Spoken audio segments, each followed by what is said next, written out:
마라나타. 내가 매일 기쁘게 순례의 길 행함은, 아무리 생각해도 우리가 순례자라는 컨셉을 붙잡고 신앙생활하는 건 너무 귀한 것 같아요. 더기다 이제 영적 정투라는 것도 잊지 않고 살아간다면 좀 하나님 원하시는 최고의 신앙생활이 아닐까, 그런 생각을 해봅니다. 이제 오늘도 같이 이제 말씀을 나누는 것은 오늘 새벽 기도회를 준비하고 설교하면서 이제 주일날 기도원에 대해서 할 텐데, 주일 설교보다도 더 나아가는 쪽의 이야기를 같이 나눠보려고 그래요. 그래서 오늘 제목은 머리에서는 예스, 가슴에서는 노다. 그런 제목으로 같이 생각해 보려고 합니다. 우리 잘 아시는 것처럼 머리와 가슴 사이의 거리가 30cm에 불과하지만 가장 멀다. 그런 얘기 많이 들어봤죠. 이런 재미난 글이 있더라고요. 모든 피조물 중에서 인간만이 머리와 가슴 사이의 30cm의 거리를 가장 긴 거리로 여기고 살고 있다. 머리와 뜨거운 가슴이 통합되면 기적이 일어난다. 그렇게 얘기하죠. 사람들의 마음이라는 것이 얼마나 중요하냐면 그 마음에 두 가지 중심된 기능이 있는데요. 첫째는 생각하는 것이고 두 번째는 간절히 원하는 거죠. 이것이 결국은 우리의 모든 행동을 결정한다는 것을 볼 수 있어요. 근데 기드온을 보면 기드온이 나중에 이제 승리한 다음에 백성들이 그렇게 추대하거든요. 왕이 되어달라.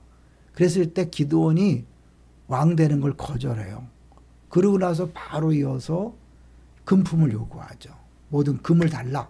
그리고 금으로 에봇을 만드는데 이게 심각한 내용이거든요.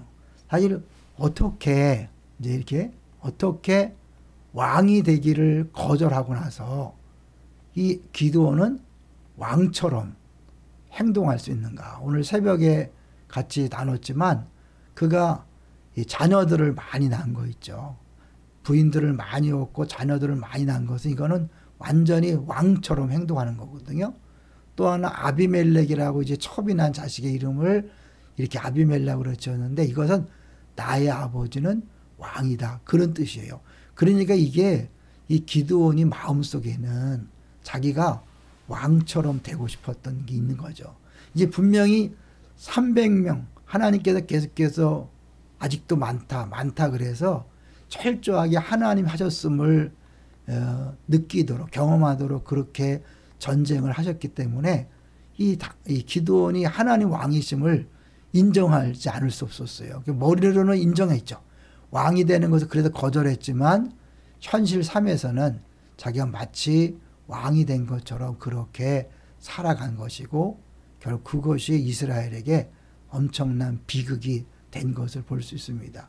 이건 이제 우리들의 그런 연약한 모습과 연결이 되는데요. 이런 글이 있어요. 머리와 가슴이 통합되면 좋은 점은 자신만을 위해서 사는 삶에서 벗어나 남들의 고통이 보이기 시작한다. 이 머리와 가슴이 통합되는 것의 중요성을 얘기하는 거죠. 그래서 리더, 참된 리더, 진짜 리더는 머리와 가슴이 통합된 삶을 사는 사람이라는 거죠. 리더가 머리 따로 가슴 따로 되면 이제 말하고 행동이 달라지기 때문에 공동체가 이상해지는 거죠. 이 기드온이 머리로는 예스, 하나님 왕입니다 라고 했지만 가슴에서는 하나님 왕이신 것을 거부하고 자기가 마치 왕처럼 그런 자리에 올라간 거죠. 그래서 이 남들의 고통이 느껴지기 시작하면 남들과 소통이 이루어지기 시작했다는 신호고 모든 소통의 문제는 머리와 가슴이 따로 노는 곳에서 생긴다. 이 사람들이 이렇게 좀 이상한 모습으로 리더 역할을 하는 것은 가만히 보면 이 말하는 것과 그 삶이 연결되지 않는 거죠. 이 쉽지 않잖아요. 지적으로는 알았지만, 그죠? 뭐 생각으로 알았지만 마음이 완전히 그것에 사로잡히지 않았기 때문에 이 기드온처럼 실제로 삶 속에는 이제 다르게 행동한 거죠. 그는 은혜와 통치에 대한 교리를 지적으로 알았고 어떤 상황들에 대해서는 올바른 대답을 할 수 있었다. 그러나 그죠? 그의 마음은 이 진리가 어떻게 삶 전체에서 실행될 수 있는지 정말로 이해하지 못했다. 하나님이 왕이심을 인정하고 모든 것이 정말 은혜로 되었다는 것을 인정한다면 그는 금품을 요구할 수 없었죠. 그죠?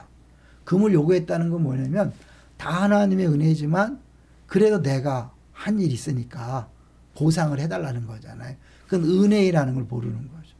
우리가 이제 끊임없이 남편과 아내에게, 부모와 자녀에게, 또 교회에서 상호 간에 요구하는 것은 뭐냐면 내가 그럴 만한 자격이 있다는 거잖아요. 내가 한 것에 대한 그런 보답을 해달라는 거잖아요. 그러니까 뭔가를 요구하는 것은 자기 안에 공로 사상이 있는 것이고 결국 그것은 은혜를 거절하는 거죠. 우리 기독교인들이 얼마나 그런 삶을 살기 쉬운지 우리가 경험하잖아요. 당연한 거 하나도 없다. 다 은혜다. 라고 말은 하면서도 우리는 끊임없이 요구하고 그 요구가 들어지지 않을 때 상대방을 정죄하고 판단하고 분노하고 섭섭하게 여기고 그 다음에 상처받았다고 이야기하잖아요. 그러니까 결국 그것은 머리로는 다 하나님 은혜입니다 라고 하지만 마음속으로는 내가 한 것이 있다. 자기 공로를 내세우는 거죠. 예수님은요, 예수 그리스도는 만왕의 왕이시지만, 그죠? 왕이시지만 섬기러 오신 거죠. 그분이 자기 목숨을 대성물로 내어줄 정도로 결국 이제 십자가에 죽으셔서 우리를 구원했는데 그 예수님의 구원을요, 우리 이렇게 정리하면 좋겠어요. 성공에 대한 반응으로 자기를 높이는 것에서 자유케 하고 또 반대로 실패에 대한 반응으로 자기를 미워하는 것에서 우리를 자유케 하신 거죠. 그래서 예수님은 한마디로 하나님의 아들의 주의를 사용하셔서 우리를 존경에 대한 욕구나 존경받지 않아서 무너지는 것으로부터 자유케 하셨다. 예수님이 나를 은혜로 구원해 줬다는 것을 정말 알고 믿는다면 이제는 성공했다고 자기를 높이려 하지 않고 실패했다고 자기를 학대하거나 미워하지 않는 모든 상황, 모든 조건에, 모든 결과에 자유할 수 있는 거죠. 그야말로 일비하지 아니하고 모든 상황에서 감사하는 거죠. 저는 이번에 우리 하늘소리 찬양단 연주회를 보면서 그걸 느꼈어요. 예전에는 잘하면 잘한 대로 아쉬운 게 뭐냐면 이렇게 잘하는 연주를 더 많은 사람이 들었으면 좋겠다. 그런 아쉬움 때문에 마음이 한쪽 불편했는데 이번에는 그냥 이 자체가 행복하더라고. 15년 동안 베푸신 은혜가 그저 감사하니까 우리 연주자들의 실력과 상관없이 청중들이 적고 많으면 상관없이 정말 감사하다. 은혜다. 그렇게 자유함 속에서 정말 행복했습니다. 이게 우리에게 주어진 행복이 아닐까요? 여러분 정말 모든 것이 은혜라고 인정하고 고백한다면 그 누구에게도 요구하지 않고 하나님 앞엔 감사하여 내가 갖고 있는 것으로 나누고 베푸는 행복한 신앙생활이 될 수 있다고 믿습니다. 할렐루야. 여기까지 했어요.